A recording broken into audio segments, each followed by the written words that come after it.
मुल्क की सियासत में बड़ी हलचल। इमरान खान की जेर सदारत पार्टी की सीनियर क़यादत का मुशावरती इजलास, ताखीर की तजवीज़ मुस्तरद। पंजाब असम्बली की तहलील आज ही करने पर इत्तेफाक।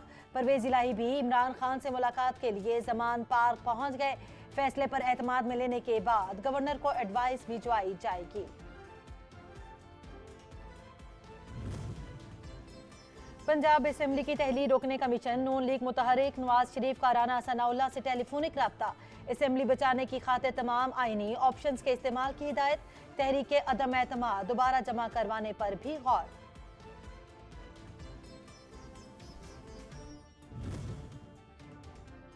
काफ लीग के अरकान ने परवेज इलाही को असम्बली ना तोड़ने की यकीन दहानी पर एतमाद का वोट दिया। गुज़श्ता रात की मुलाकातों की अंदरूनी कहानी मंजरे आम पर आ गई। अरकान ने साफ कह दिया, मुश्किल से वोट लेकर ऐवानों में पहुंचे। असम्बली की तहलील हुई तो तरक्याती काम रुक जाएंगे। हम अवाम को क्या मुंह दिखाएंगे।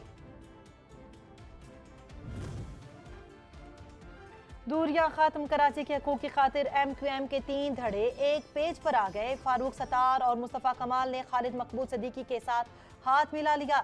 जमातें आपस में जम करने का फैसला। सियासी महाज पर मिलकर जिद्दोजहद करने का ऐलान।